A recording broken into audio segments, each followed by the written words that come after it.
máa ní mẹ́ra láti ṣe. Because the way we youth nowadays actually handle love, it's nothing to write home about.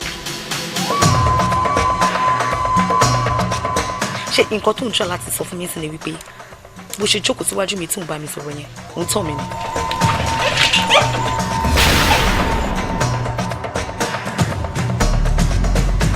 Kí ló dé tí ìwà ọ̀dàlẹ̀ kúnnú ẹ̀yin ọkùnrin náà ẹ fi oyin sí wa lẹ́nu tán àti gbé mi àwa dogun. Tá a bá tán yín á ní gẹ́tì yín. Kò ṣe pé àwọn náà fàkọ sí. It's just that we are all graduates. Ẹ lọ gbọ́ kàyà kó máa wà náà. Àpò application láti jọ ìwọ̀n pé wá kí wá ni wọ́n fẹ́ ṣe. Kí ni wọ́n ti pè ọ̀làdẹ̀ ní interview. Ẹni tó bá gbà fún Ọlọ́run tó jupá ju ẹsẹ̀ sílẹ̀ fọlọ́run Ọlọ́run kì í dojú tì wọ́n kù Ọlọ́run kì í dojú tì yín. Mo ti pe ọ́fíìsì ẹ̀ wọ́n dẹ̀jẹ̀ kó yé mi pé wà á ti secretary ẹ̀ dá mi lẹ́jọ́ travel wọ́n wá ń kò dé mi. Ṣé wọ́n ní kẹ́ wá bá wọn renovate ibẹ̀ àbí wọ́n ní kẹ́ rán wọn kí wọ́n gbé? Kẹ́ máa wò ó nǹkan ò kí ń tẹ́ lọ́rùn bó ṣe wà nǹkan nǹkan ló máa ń wù. Ṣé o kò máa lọ just like that wá fi mí sílẹ̀ àti ẹni ṣe anything? Try to understand now. Ó ṣe àṣọmọ̀gì. You are a married woman. Ṣé kò dẹ̀ ní lẹ́yìn? I can explain. Ògbórí ẹlẹ́mọ̀ ṣọ́wù. Gentlemen, arrest them.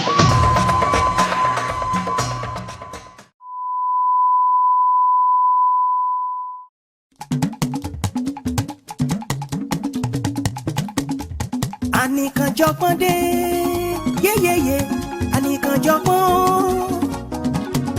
Anikanjopon, yeye, Anikanjopon.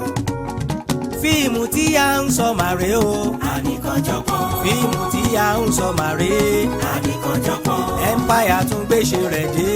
Anikanjopon. Bá mi ṣe ọmọ òjòjòlú. Anikanjopon.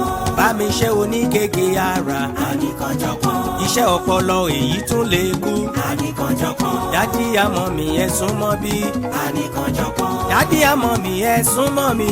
Anikanjopon. Ẹ gbá péré kẹ́ fìdílé. Anikanjopon. Bọ̀bọ̀ bèbí ẹ gọ́ mi ara.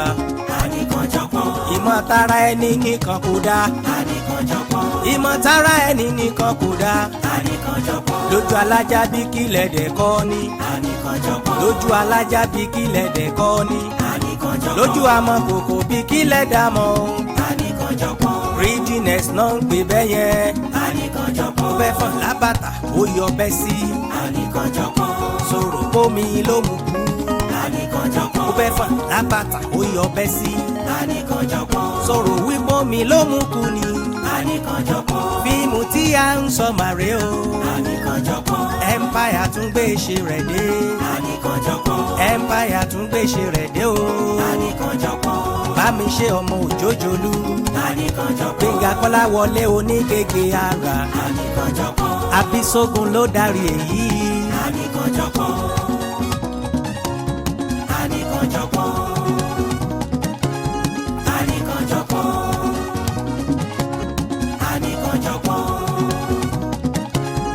Anikanjopon. Anikanjopon. Anikanjopon. Anikanjopon. Ọ̀gá. Yes. Ìyá ọ̀sà ń kí yín o. Fọlákẹ́ Àrẹ̀mú Òrìṣàbùnmi. Bẹ́ẹ̀ni sà. Báǹkì. Ok. Ní báyìí, a fẹ́ kọrin. Ẹ tẹ́ etí yín sílẹ̀ kẹ́ ẹ dẹ̀ máa gbọ́. Mi ní kọ́ngbà méjì o. Empire dé o, òjòjòlú dé o, Empire dé o, òjòjòlú dé o, bó bá jẹ́ torin àwa la lè kọ́, bó bá jẹ́ tèrè àwa ó kẹrẹ àti dé. Ẹ máa fojòpòjò, ẹ máa fojòpòjò àwa. Empire dé o, òjòjòlú dé o, Empire dé o, òjòjòlú dé o, tó bá jẹ́ torin àwa la lè kọ́, tó bá jẹ́ tèrè àwa ó kẹrẹ àti dé. Ẹ máa fojòpòjò, ẹ máa fojòpòjò àwa. Kàfílà, ṣé ìwọ ò lè kọrin? Mo kọ́ sà. Òun kọ́. Dídé kó kọrin fún mi jàre. Empire dé o, òjòjòlú dé o, Empire dé o òjòjòlú dé o tó bá jẹ́ torí àwa la lè kọ́ tó bá jẹ́ tèrè àwa òkèrè àti dé ẹ máa fojòkòjò àwa.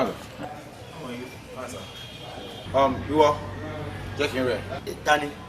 Òun ni mo fẹ́ rè fẹ́ bá sọ̀rọ̀. Ọ̀rẹ́ yìí. Kò sáyé. Àti pé ìwọ bó ló ṣe mọ̀ wọ́n. Sorry sir, boyfriend mi. Boyfriend okay, no problem. Ìwọ jókòó tiẹ̀. Everybody now, mo fẹ́ kí gbogbo yín kẹ́ gbé at the same time. Oya, want to go. Empire dé o òjòjòlú dé o Empire dé o òjòjòlú dé o tó bá jẹ́ torí àwa la lè kọ́ tó bá jẹ́ tèrè àwa òkèrè àti dé ẹ máa fojòkòjò àwa. Ẹ pàtẹ́wọ́ fúnra yín. So ó ṣì wà lẹ́nu ìranù tó ń ṣe ìtòsọ́pọ̀ òṣì tíátà. O kọ application síbẹ̀ kan o béèrè alpha ìwádìí kò sí bí o ṣe ra nù. Ìwọ ló ń sọ̀rọ̀ báyà akọ application látijọ́ ìwọ̀n pé wá kí wá ni wọ́n fẹ́ ṣe. Kí ni wọ́n ti pè ọ̀làdẹ̀ ní interview. Irọ́ ni. Jókòó síbi kó máa ṣe àrùn. Yóò ti yá wá bí aṣọ wá bí mi fún mi drink jọ. Mo mọ̀ bó ti ń bínú torí wọ́n ti ní owó ráyè rí mi.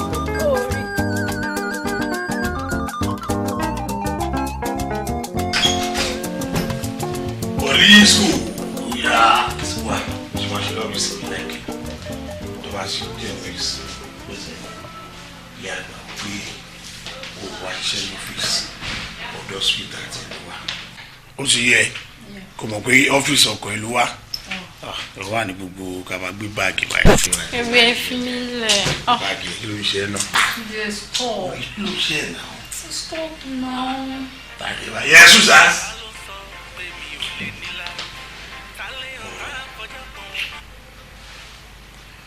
Yes, hello. Hello, ma. Kábíyèsí o. Àmú okùn adé màmú mọ́ mà.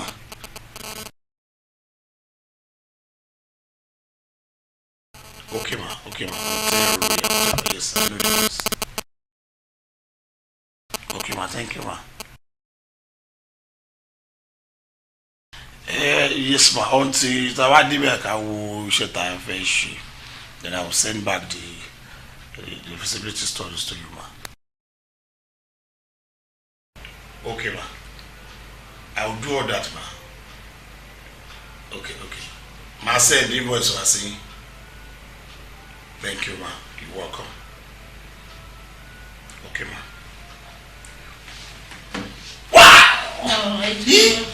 Wow! Wow. Irú lock wo ló ní ná? Lock bí ti báwo? No, I don't really understand. Ó ṣe jẹ́ pé each time tá bá ti wà ní ọ́fíìsì, tá à ń ṣeré ìfẹ́, lówó máa ń wọlé, tí mi bá gba kóòdù owó, wọ́n á gbówó wọlé, tell me. Owó? Ṣé ilẹ̀ lówó ni àbí management? Kò yẹ sórí owó ilé fáà, èmi kò mú ní ọ́fíìsì. Owó tó ń wọlé tẹ́lẹ̀ ti management ni, àmọ́ owó ilé èmi àti Wọládé. Kò yé mi, mi understand. Okay. Nọ́mbà tá pè mí sí kò ṣe nọ́mbà ọ́fíìsì. Dẹ̀bi mo gbọ́ gbogbo explanation tán ṣe ìyẹn apart. Secondly, o rántí pé àwọn boys kan wà, some boys and girls ní ìdí ẹ̀rìn tí wọ́n á ṣe interview. Tí management reject.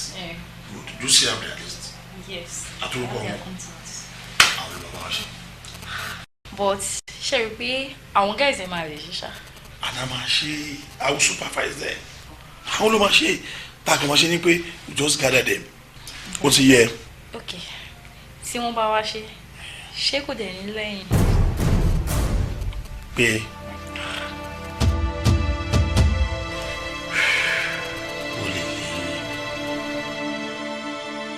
mo lérò pé ohun tí mò ń bá yín sọ lẹ́sìn understand. Ó yé wa madam, but èmi ní ìbéèrè kan tí mo fẹ́ béèrè. Yeah, go ahead. Thank you. Ẹ jọ̀ọ́, gẹ́gẹ́ bí explanation ọ̀gá, wọ́n ní a máa lò 1 week kí n bẹ́ẹ̀, which is 7 days. After that 1 week, kí ló wá máa jẹ́ òpó à? Ṣé ká máa expect kọ́ ọ̀gá ni àbí? Ẹ wo, èmi ò bí àmọ̀ lè dáhùn yẹn o, sir. Gentlemen and ladies, no. Sir? I mean capital no. Even the allowance. No. Ṣé ìgò ṣe fẹ́ ṣe fún yín understand ẹ ni. Sir, a week ta fẹ́ lò yẹn ṣe waste ni. Waste bí báwo? Ṣé mi ní fún yín lóúnjẹ ni? Ebi ni my house yìí now. See, it's like kò fẹ́ get kò sí mo sọ yìí. Ẹ ti wá sọ́dọ̀ wa ríṣẹ́. Mo fẹ́ lo opportunity pé tẹ́ bá wá tẹ́ bá ṣiṣẹ́ ìdàdà for second. Management máa wá tẹ́ bá wò yín wọ́n lè consider hypervention wọn á gbà ẹ̀ síṣẹ́. Ṣé mi ni máa gbọ́ oṣù yìí ni?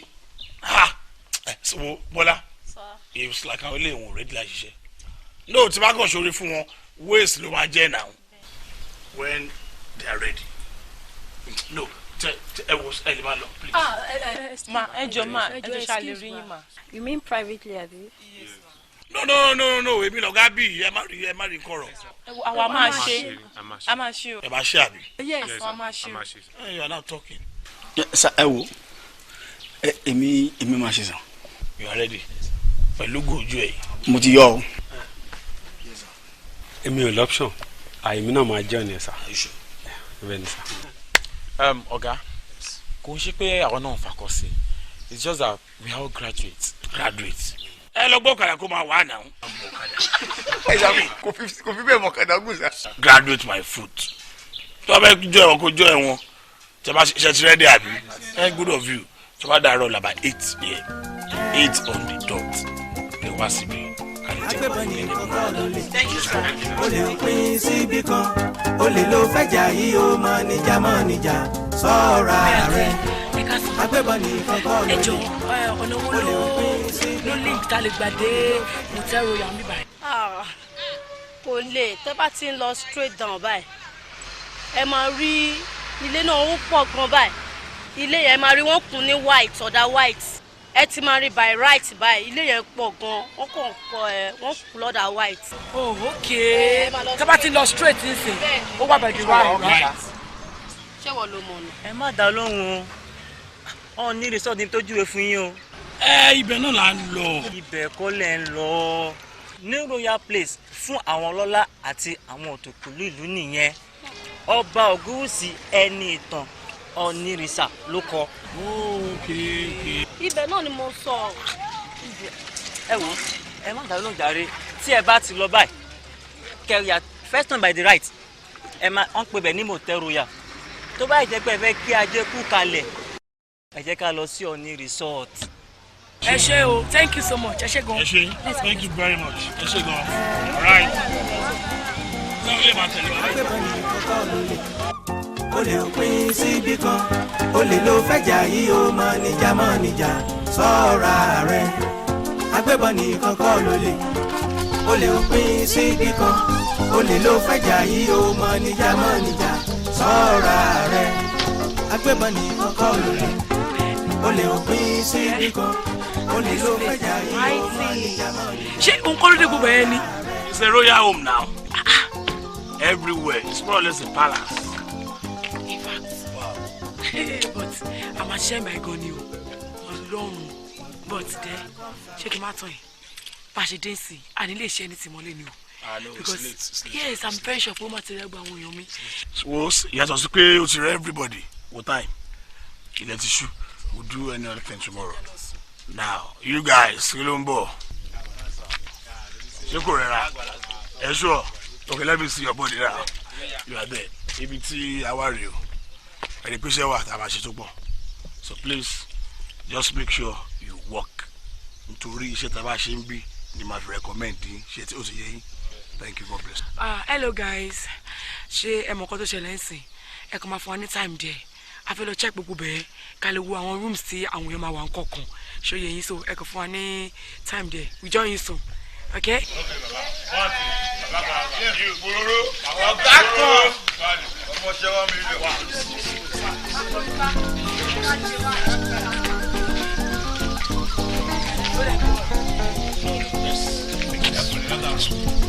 Okay, that's it. Oh, I trust.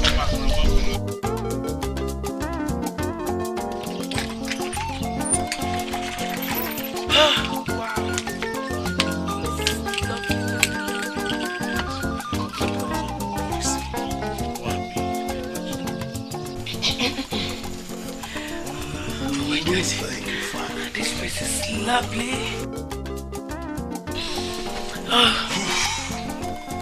Wow. What? My dear, ṣé picture ọba ọkùn Adéṣíjú Adékọ́lé lẹ́yìn? Ṣé wọ́n mọ̀ wọ́n ni? Ẹ ń mọ̀ pé mi ò really mọ̀ wọ́n náà, but mo máa ń gbọ́n pa wọn dáadáa, you know.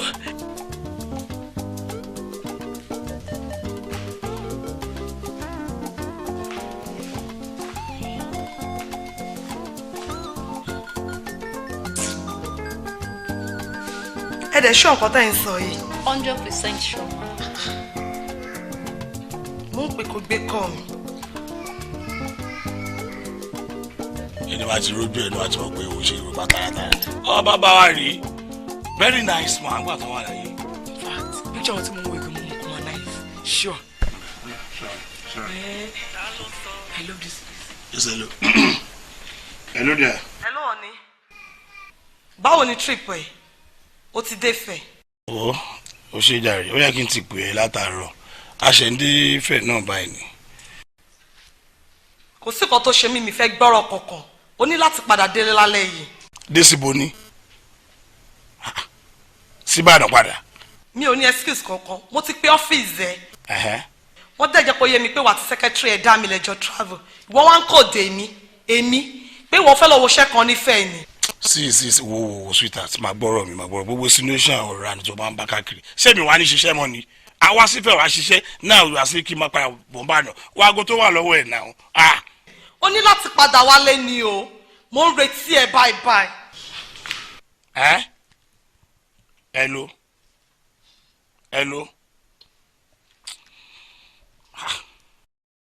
Ó tiẹ̀ dá bẹ́ẹ̀ ṣe pé yẹn ó dá nítorí pé olórí burúkú lọmọ sẹ́kítírì yẹn kẹ́ máa wò ó nǹkan ò kí ń tẹ́ lọ́rùn bó ṣe wà yẹn nǹkan oníkan ló máa ń wù bẹ́ẹ̀ ṣe wá ń wò yẹn ilé ọkọ ló wà. bọ́ mo gbọ́ pọkọ ò sí pẹ̀lú ẹ̀ náà. Yes, it is true ọkọ ẹ̀ ò sí àárọ̀ bọ́ ó ṣàmà ní agreement tó máa wà láàrin òun àtọkọ ẹ̀ kọkọ ẹ̀ tó travel ṣé yẹn ló wá fún láǹfààní àti máa ṣe ranù kiri ni. ṣé bí ọkọ tèmi ló yẹ kó ṣèrànù sí. Hello, kí ló ṣẹlẹ̀. Was nothing much dáre sí mo láti padà sí Ìbàdàn lálẹ́. Ìbàdàn why. Kò yẹ pé wàhálà kan ṣe but the fact ni pé èmi pẹ̀lú ìyàwó mi á láti lọ bìkan to solve some things between family you sha we have to go to Ìbàdàn. But why are you talking like this? Ṣé o kò máa lọ just like that wàá fi mí sílẹ̀ àti ẹni ṣe anything o ní fọwọ́ kọ́ mi ò ní kiss mi ò ní bá mi ṣeré àti don't. Damn me come on try to understand now.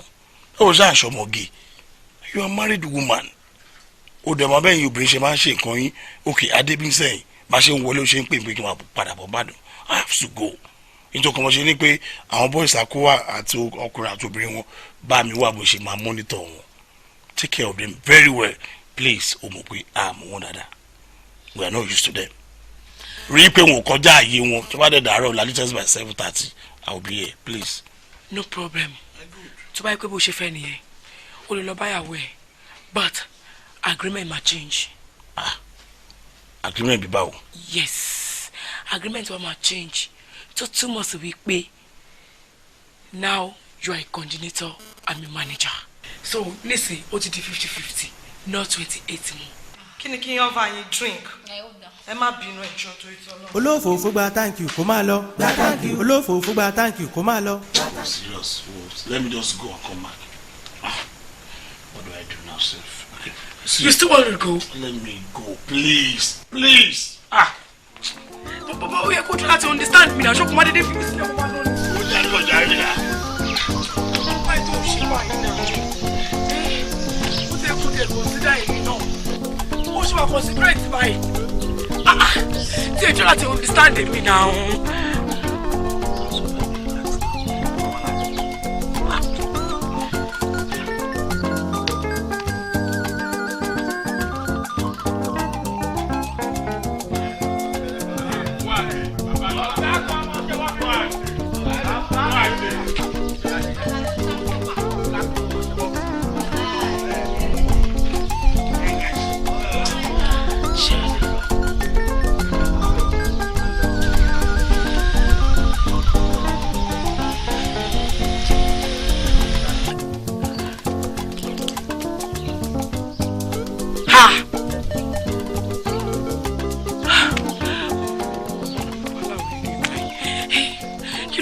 pẹ́ ìkọ̀kọ̀ náà ní tí mo ti rò pé lálẹ́ lásán mo ti plan fún gan.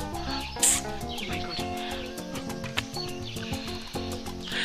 Ẹ̀yin ẹ wá ń bí ẹ wá tó gbé kò dúró ṣiṣẹ́ ẹ̀ ń wòyàn ẹ bọ́ síbí.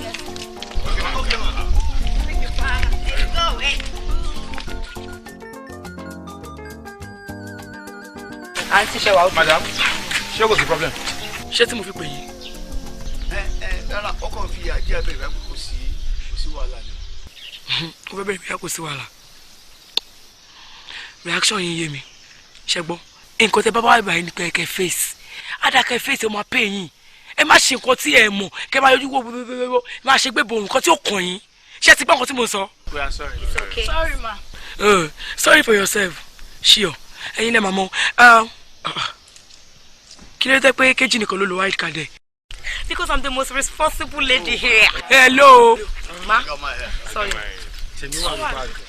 Bọ̀ kí ló ṣe yín gangan tí ẹ lè laminate white card níbi kejì ẹ wo bó ṣe look responsible now. Yes.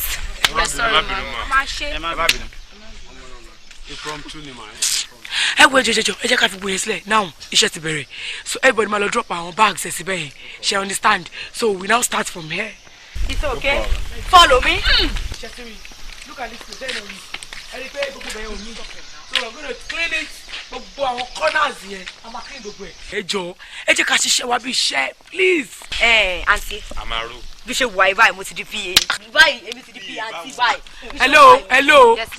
Mi ò ní PA okay nǹkan tó bá bá wá sí wa ní kẹ́kẹ́ ká face did you understand. Okay. Iṣẹ́ ti wá tẹ̀ dé. Sorry. A máa ní ìdìgbàlẹ̀ a máa ní ìdọ̀kọ́ àdá everything. Àǹtí o ẹ dín ìpè. Mo lè mi PA. Wọ́n dẹ̀ wá ń ṣe PA o. Ṣé ẹ di méjì. Mo ṣe kó dà ìpẹ́ sick ẹ sick. Ẹ jọ a máa ní ìdọ̀kọ́ a máa ní ìdàgbà a máa bàjẹ́ lọ yóò jẹ bọ̀ ogun bàjẹ́ lọ yóò jẹ bọ̀ ohun tó bá ṣe lòó gbà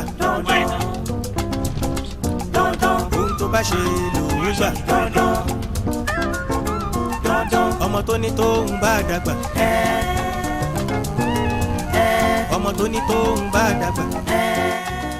ẹ pẹ̀lẹ́ bàbá ẹ ṣeun ẹ rí i kò wọ́pọ̀ nínú àwọn ọba aládé àbí baálẹ̀ bíi tiyín tí wọ́n ju apá ju ẹsẹ̀ sílẹ̀ fún ọlọ́run tàbí tí wọ́n fira wọn jìn ṣùgbọ́n ẹ̀yin gbà pé ohun gbogbo tí olúwa ni. àlọ́ba méjì àfọlọ́run ọba. ẹ fi òpó ọlọ́run ṣe ìgbẹ́kẹ̀lé ohun gbogbo tẹ́ ẹ bá fẹ́ ṣe ẹ̀ ń fi síwájú ọlọ́run. àwọn kan bá yín fa wàhálà lórí ilẹ̀ wọ́n ń ṣe fàǹfà ẹ̀dẹ̀ sáré tọ̀ Jésù wá abọ́lọ́run sọ̀rọ̀ oníkẹ́fì fún wọn ẹ̀dẹ̀ yọ̀ǹda ẹ̀ bẹ́ẹ̀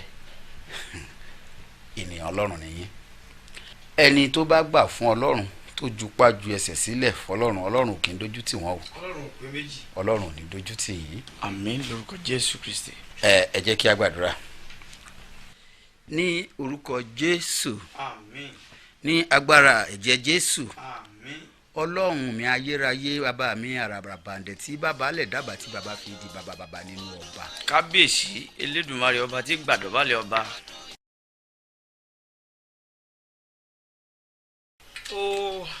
níbo ni dáàdi wa gbé fóònù sí báyìí dáàdi tí mo ń pè wọn ò gbé kọ́ mi ẹ má jẹ́ kí n dá yín dúró ṣe ti gbẹ́ ẹjọ́ nítorí ti ọlọ́run ọjọ́ mi ẹ jẹ́ kí n sìn yín ṣe ti gbọ́ kí n má lọ dá yín dúró. olófòófó gba táǹkì kó máa lọ gba táǹkì olófòófó gba táǹkì kó máa lọ gba táǹkì tó bá gba táǹkì kì í ló fẹ́ gbà gba táǹkì tó bá gba táǹkì kì í ló fẹ́ gbà gba táǹkì olófòófó gbẹgbà ibi ọpẹ́ ló mọ gba táǹkì olófòófó gbẹgbà ibi ọpẹ́ ló mọ gba táǹkì.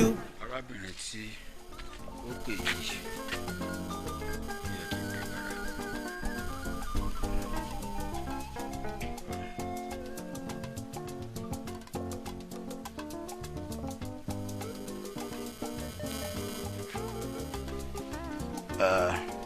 hello. kí ni wọ́n tún ṣe.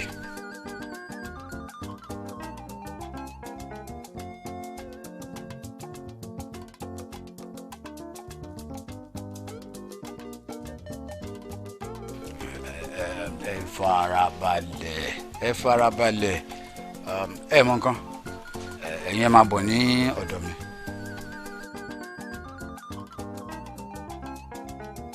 èyí tó túmọ̀ sí pé broda Súnkànmí ò tún fẹ́ sun lélẹ̀ nìyẹn. ok ẹ̀yin ẹ máa bọ̀ lọ́dọ̀ mi. èmi máa gbìyànjú àti máa bá yín pè wọ́n ṣe ti gbọ́.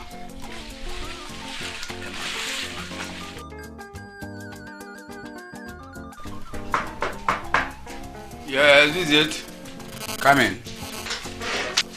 Oh. Ẹ pẹ̀lẹ́, ẹ káàbọ̀, ẹ jókòó. Ọ̀rọ̀ tí mo sọ lọ. Ẹ má sọ anything. Gbogbo nǹkan tó ṣẹlẹ̀ ni mo ti rí. Ẹ fi báàgì yín.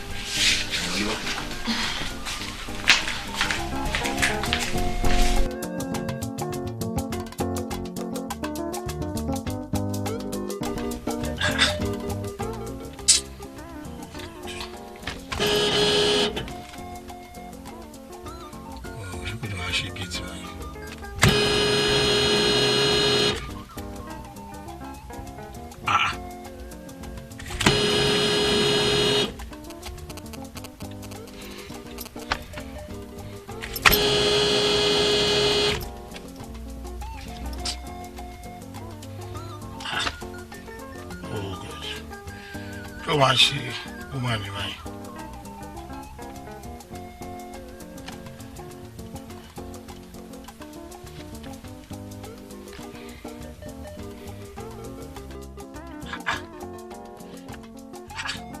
Switch off, why now? Okay, 45 kò pè mí tí mi ò gbé call. Ṣé èèyàn wá jẹ́ sí pé mi ì wálé mọ́ nìyẹn báyìí? Òun rèé báyìí kò sílẹ̀kùn. Àdé rí, ó pa fóònù. Àbí kí ni wàhálà ẹ̀ báyìí jùlọ?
You see, àpèjúwe ìfẹ́ ó máa ń ní mẹ́ra láti ṣe because the way we youth nowadays actually handle love, it's nothing to write home about, most especially our ọ̀dọ́. Àwọn kan á pè ní love wantinti, the same people wọ́n lè tún pè ní my satanic love ni o. bí wọ́n tún ti rí olórin míì tó máa sọ fún ẹ pé tí wọ́n bá la òun lè bẹ́ sínú òkun ọkọ ń bẹ́ sínú ọ̀sà. Imagine kọ́ yẹn máa sọ fún ẹ pé tí wọ́n bá la òun torí ìfẹ́ wọ́n máa gbaná mú. Do you believe that is going to be possible? Maria, but if we didn't do this, that about turn ye and getting it. So he should 41. Bayo, tí mo bá get it right. Ṣé nǹkan tó ń try láti sọ fún mi sí ni wípé bó ṣe jókòó síwájú mi tí ń bá mi sọ̀rọ̀ yẹn ó ń tàn mí ni.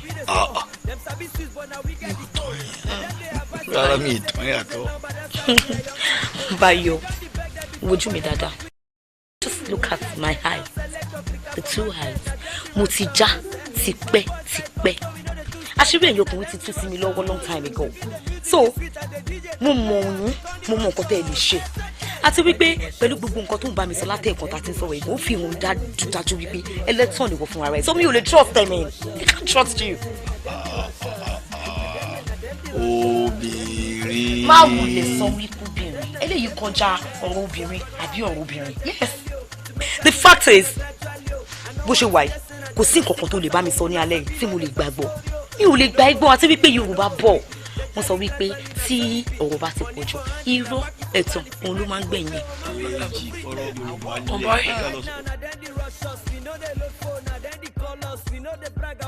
No, you. You mean me? Yes. Please come.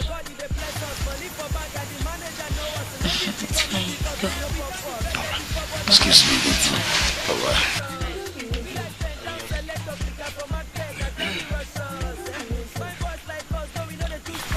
Can I help you, ma? Hello. Sit down.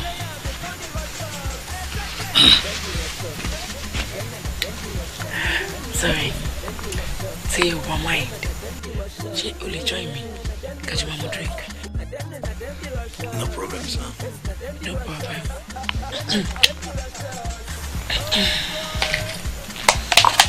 Take it. Serve yourself.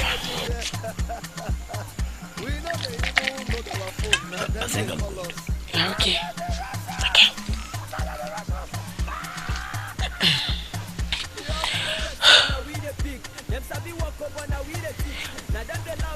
Sorry.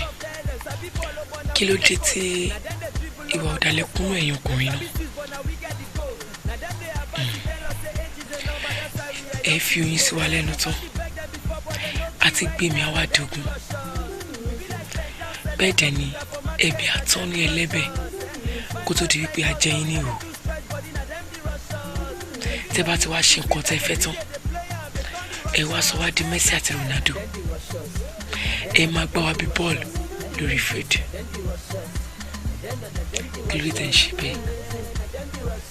Ṣé àdìsẹ́ẹ̀fù ń kọ́ báyìí lọ́wọ́ yín ni? Wẹ́. Sorry, ma. Ejo. Ṣé mo lè béèrè question? Ìbéèrè. Okay.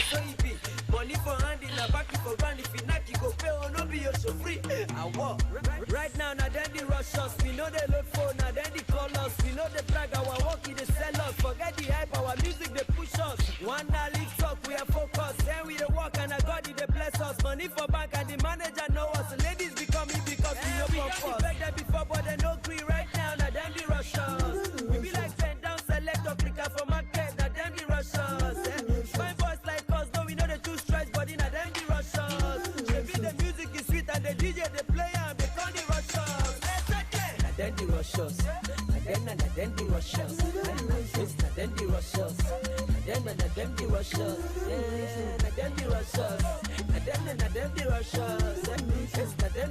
International 50, International 50, International 50, International 50. Ẹ wo ojú olè, International 50. Ẹ wo ojú olè, International 50. Abẹ́ ẹ̀rọ ojú olè, International 50.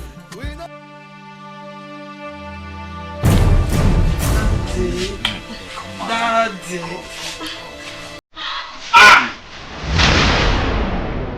Ṣayọ̀. Pastor. Ọkọ mi. Má gbé lọ sí àìlẹ̀. Tó ju bí lọ, má gbá ìbúrú kò yìí. Mo ṣe wá gbé lọ sí àìlẹ̀. Really? Yes. Oh, can you give me more? Yeah, I can give you more. Oh.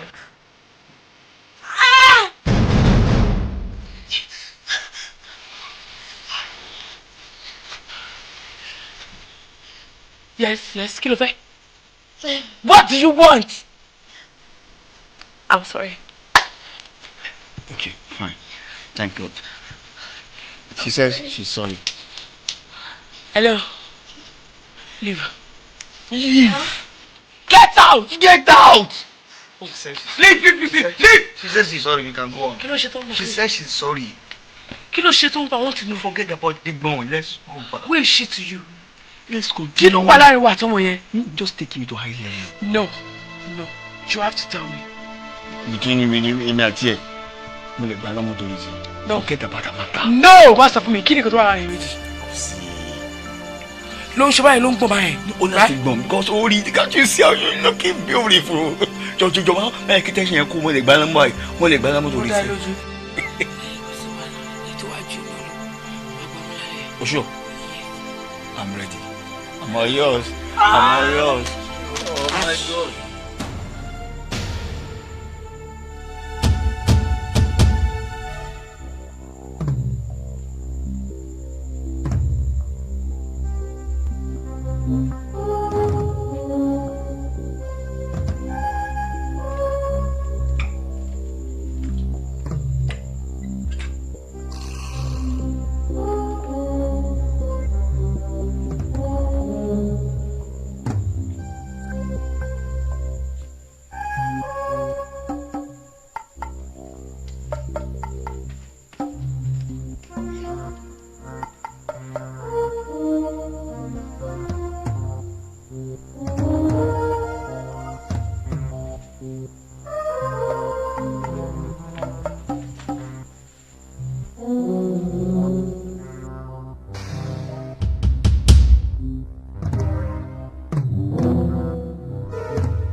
Bag.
Gunshot. Gunshot.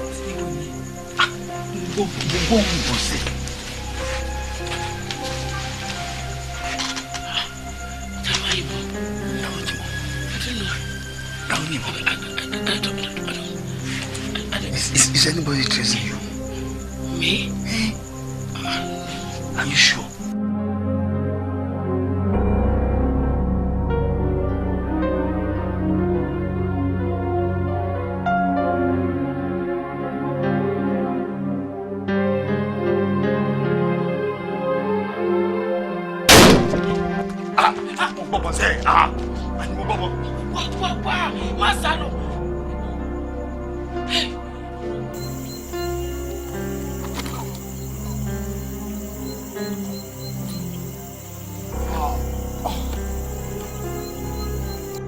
Àwa guard tá ń sọ́nà ọgbà ìlà wà níta. Lójúkú lọ sókò mi, mo lè gbé kọ́ọ̀lù ẹ̀ gbé fóònù àbúrò ìmọ̀ pọ̀ yìí. Sókò mi gbé fóònù ẹ̀ àbúrò aláwọ̀ lè lè gbà ẹ̀. Sókò mi gbé fóònù ẹ̀ ṣé.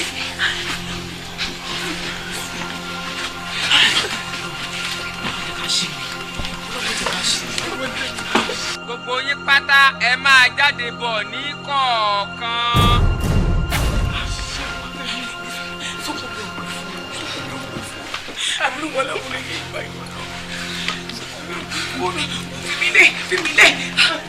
Ọ̀rẹ́pọ̀ sínú ilé mi ẹ gbọ́rọ̀ gbogbo bẹ́ẹ̀ ṣe é ṣe pátánù lé pátá látàárọ̀ là ń gbọ́ ẹ bá bọ́ ń ta kọ̀ọ̀kan kí ẹ sì máa kó sínú bá jiná tù wá.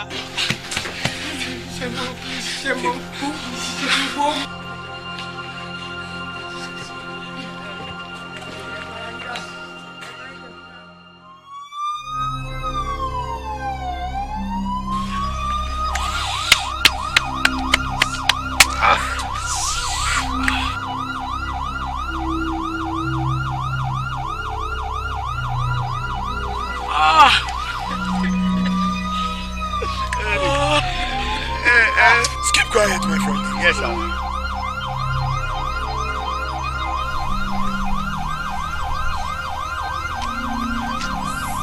What's going on there? Eboki Osele, Dami. Ha! Dami, know what's going on there? Mr. Man, so who are you to them? Please, who are you two? We are police officers. Can I see your ID card, please?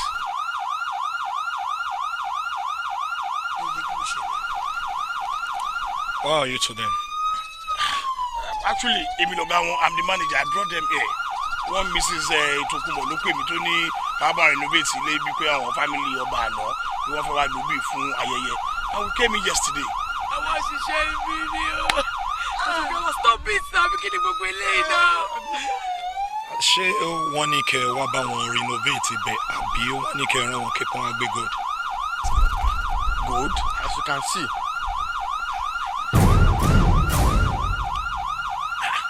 Dabi. Ibi táwọn boys yìí ti ń try láti escape pẹ̀lú gold làwọn gas tó wà l'environment ti gun wọn down as you can see now, so you are all a mess. Ògbórí ẹlẹ́mọ̀ṣọ́ o. Are you through with that? Gentlemen, arrest them. You are under arrest. Oh yeah. Close it. Close it.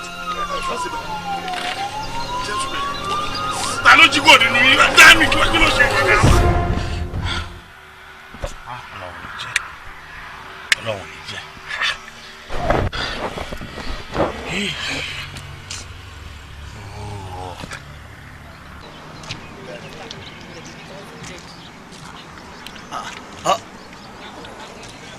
Ọ̀gá. Sir. Báwo ni? Ẹ yóò sí lọ́dọ̀ àwọn ọ̀rẹ́ yìí ni. Àníkà wá síta wá gẹ̀ẹ́tì nǹkan náà ni. Àti pé àǹtí tún sọ fún wa pé ẹ fẹ́ lọ sí Ìbàdàn ni sà. Yes, ó yẹ kí n máa lọ Ìbàdàn lóòótọ́. Mo kàn ní àwọn imagination kankan bí ni. You see, bí mo ṣe jáde lẹ́ǹkan, ìyàwó mi ló pè mí pé kí n máa bọ̀ Ìbàdàn. You can imagine, this is going to 7 o'clock. Kí wọ́n á máa padà lọ Ìbàdàn. Tí n bá wà lọ́nà tí mo lọ ní accident nǹkan. Tàbí tí n bá délé, kí wọ́n á lọ bá pé bóyá o mọ nǹkan tí ò dáa tóbìnrin yìí ṣe bóyá yíyan olè àbí nǹkan tí máa fẹ́ lọ para mi nǹkan. Kẹ́dẹ̀ wá wò ó o kò lè yé yìí ni ṣé iṣẹ́ táwa ṣe ń bì ṣé táwa fún yìí iṣẹ́ tó yẹ kí n sọ fún ọ́fíìsì pé iṣẹ́ rẹ̀ o èmi nìkan mo fẹ́ wá dá ṣe mi ì jẹ́ kí head office mọ̀ rárá mo kò ní òkè o secretary jẹ́ ká dàbí ọgbọ́n that is greatness òun rèé báyìí adébí ìyàwó mi ń pè mí so actually mo ti rò pé mi ní ṣe máa pe head office pé ká lè wà á ká wá join wa ká jọ ṣe. Ọ̀gá with due respect sir ọlọ́run bàbá support greediness yín. What do you mean? ṣẹ́ni tí greediness wey bá work ṣe àti kó applications tó pọ̀ gan-an àbí but ríṣẹ́ ni sir. Báyọ̀. but tí ẹ̀yin bá lè tọ́lọ́ bá lè support greediness yín iṣẹ́ ti. What are you trying to say? Ṣọ́rọ̀ nìkan tí wọ́n sọ yẹn ni. Ṣé ó yẹ kí wọ́n náà tún máa support ẹ̀ ni? Fine, okay. Ẹ jẹ́ ká kọ́kọ́ gbé yẹn sẹ́gbẹ̀ẹ́ kan. Sir, it's all fine. Kò síbi tí ìṣe ò sí. But it's all important sí ni wípé àwọn tẹ́ sọ pé ẹ fẹ́ pa àwọn professionals yẹn. Bóyá kẹ́yìn pé wọ́n báyìí sá kí wọ́n wá kí wọ́n lè wá inspect wa so àá lè ṣiṣẹ́ wa bí iṣẹ́. Then àwa náà lè máa gbàdúrà wípé lẹ́yìn eléyìí tá a wá ṣe ẹsẹ̀ lè employ wa because kò síṣẹ́ ń ta ọwọ́ tó bá dẹ̀ dilẹ̀ ilé ṣú ń bẹ̀ lọ́wọ́ ẹ̀. Ọ̀rọ̀ tiẹ̀ dáńtì. How can you say I should continue with greediness?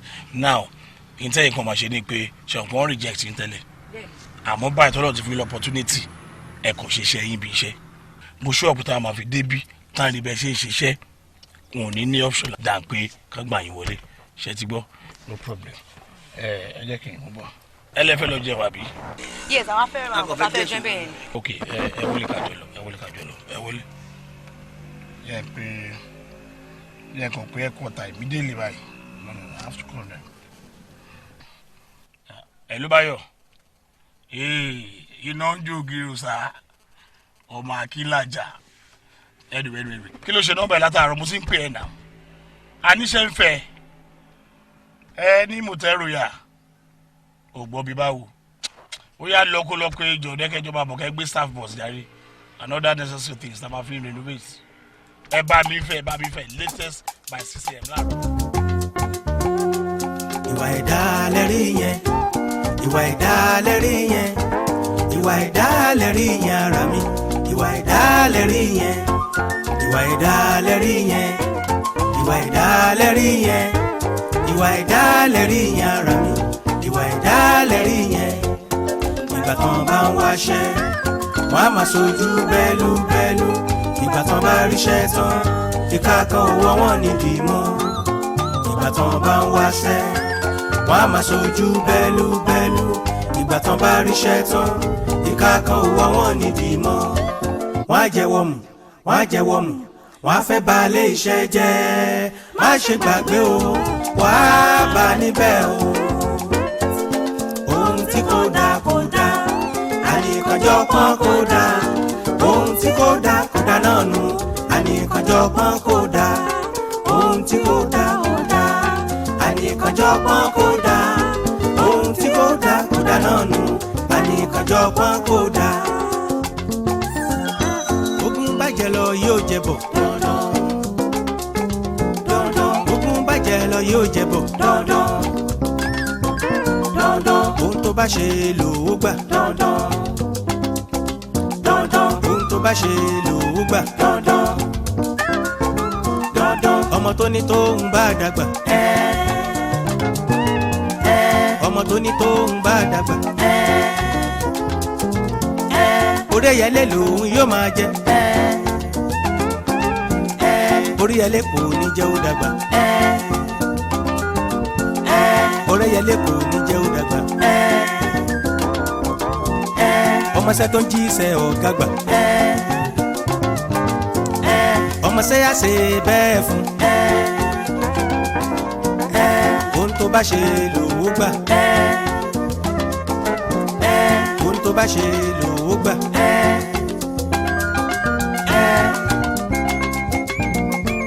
agbébọn nìkan kọ́ ló lè olè òpin síbi kan olè ló fẹ́jà yìí ó mọ níjà sọ́ra rẹ̀ agbébọn nìkan kọ́ ló lè olè òpin síbi kan olè ló fẹ́jà yìí ó mọ níjà sọ́ra rẹ̀ agbébọn nìkan kọ́ ló lè olè òpin síbi kan olè ló fẹ́jà yìí ó mọ níjà sọ́ra rẹ̀.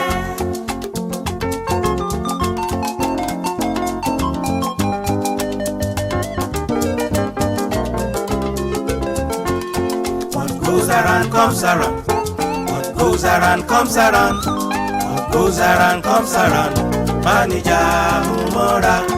What goes around comes around, what goes around comes around, what goes around comes around, manager Mumora. Yesterday nanu, wa Mumora ni, ode bolubon o Mumora o, wa Mumora ni. Yesterday nanu. Wàá mú mọ́ra ni òde bolúgbọ́n ó mú mọ́ra o wàá mú mọ́ra ni.